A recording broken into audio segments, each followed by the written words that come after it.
Now we have Layla James, a fifth grader at Ronald E. McNair Elementary School.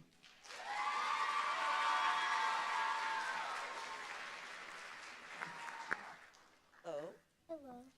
What is the best thing about your school? All the after-school programs, all the after-school things we get to do. Give us an example. Dance. Dance. Engineering. Wonderful. What's your favorite? Engineering. Way to go. All right. Hug, handshake, or high five? Hug. Oh. Microphone's good? Yes.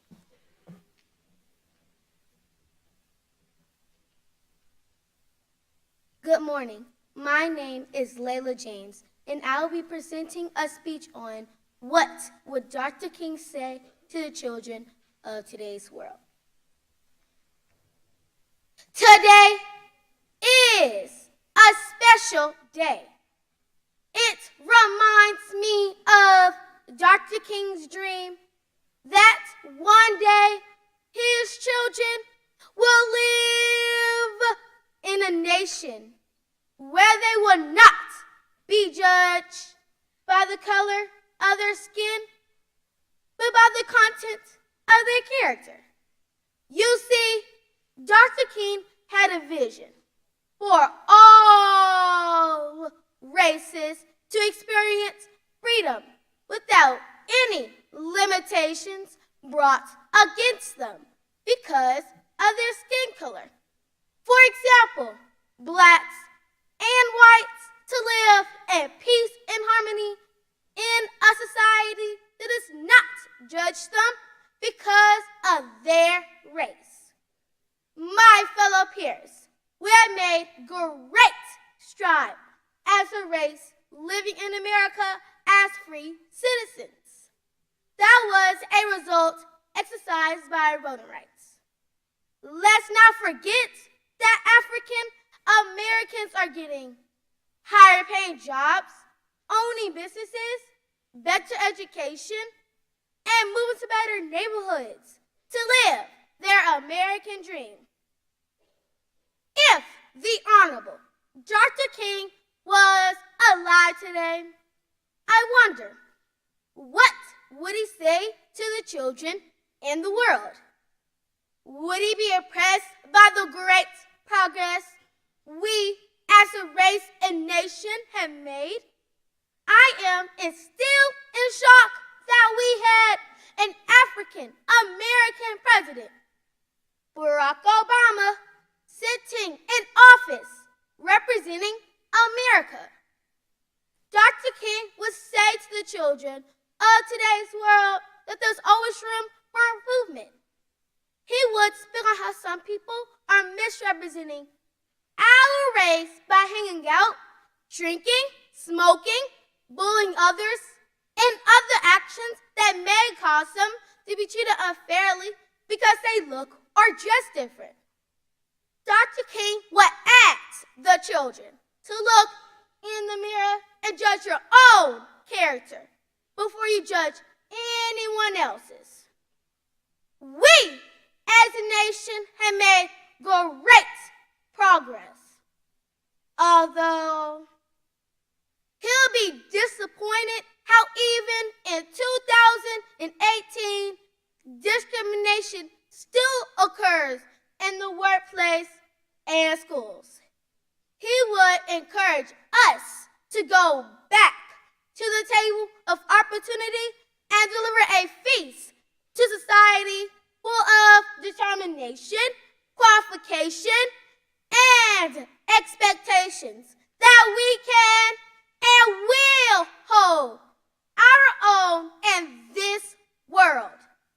Dr. King would say to the children to encourage yourself every day by saying, I can do it and I will do it. Continue to live your best as a free citizen in America. Be unbreakable, untouchable, and fearless to realize your dream.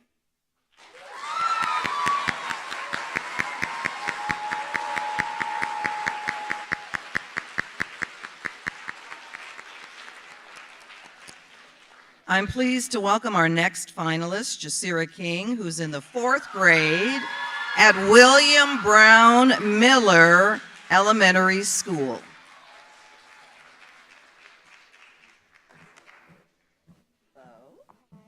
Have you given any thought to what you'd like to do when you grow up? Yes, I want to be a veterinarian surgeon. Fantastic. So do you have any pets at home? Well, yes. What kind of pet? I have a kitten at home. What's your kitten's name? Layla. Scylla? Wonderful. Well, would you like a handshake, a hug, or a high five? Hug. Is the microphone good for you? Okay.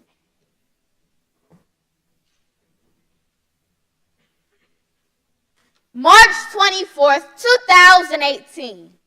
During the March for Our Lives demonstration in Washington, D.C., Reverend Dr. Martin Luther King Jr.'s granddaughter, a 9-year-old black girl, just like me, stood on stage holding hands with a white student survivor of the Marjorie Stoneman Douglas High School mass shooting.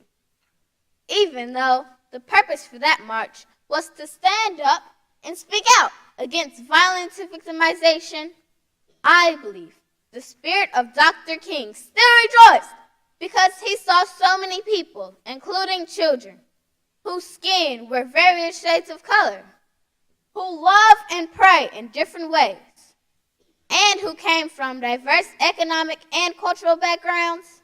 This meant the labor of the civil rights movement was not in vain.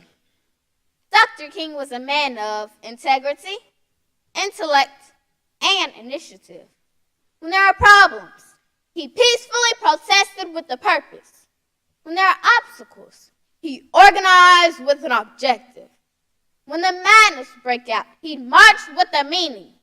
So here we all are, over 60 years after the start of the civil rights movement. What do I believe Dr. King would say to the children of today's world? I believe he would start with an apology. He would say he is sorry that the light of love has not been strong enough to overcome the darkness of despair. He would say he is sorry that you adults were not willing to go through the sacrifice, suffering, and struggles that is required to cross the finish line of justice and equality. He would apologize to us children because the people of this world have allowed the fear of our differences to be greater than the faith in our commonalities. Dr. King believed he saw the promised land, so I know he would not leave us feeling disappointed and defeated. Instead, he would encourage and edify us by saying, life is like a relay marathon, and it is the responsibility of each leg to run their own course the best way they can. We will quote Reverend John C. Morris Jr. by saying, children, you must first learn for leadership. Lead for positive change, then be the change you are striving for. I can hear Dr. King explaining what that means. Young people, you must learn for leadership by engaging with those generations who ran before you. Pay attention to their triumphs and tragedies. Observe how they handle moments of hostility, hurt, and hate. Then prepare yourself to receive that baton of hope to lead this world to a positive change. We are technologically rich, but morally poor. We have made scientific breakthroughs, but continue to have political breakdown. I have said before, our lives begin to end the day we become silent about things that matter. Use your voice, and eventually your vote. Children, to be the change you are striving for, you must lead with a heart that wants to help and not hinder progress for all. Be quick to understand and slow to anger. Be quick to listen and slow to walk away. Be quick to comfort and slow to criticize. The power is in each one of you to bring healing and happiness to this world. Remember the golden rule. Do unto others as you would have them do unto you. We do not know if your generation is the anchor leg to bring us across the finish line of justice and equality. But we do know, one day soon, that baton will be placed in your hands. So, my beloved children, when you get that baton, you must take off and fly. If your arms get too heavy, land on the road and run. If your knees get weary, slow down and walk. If your feet are aching, get on all hands and knees and crawl. But whatever you do, never, ever stop moving forward. Thank you.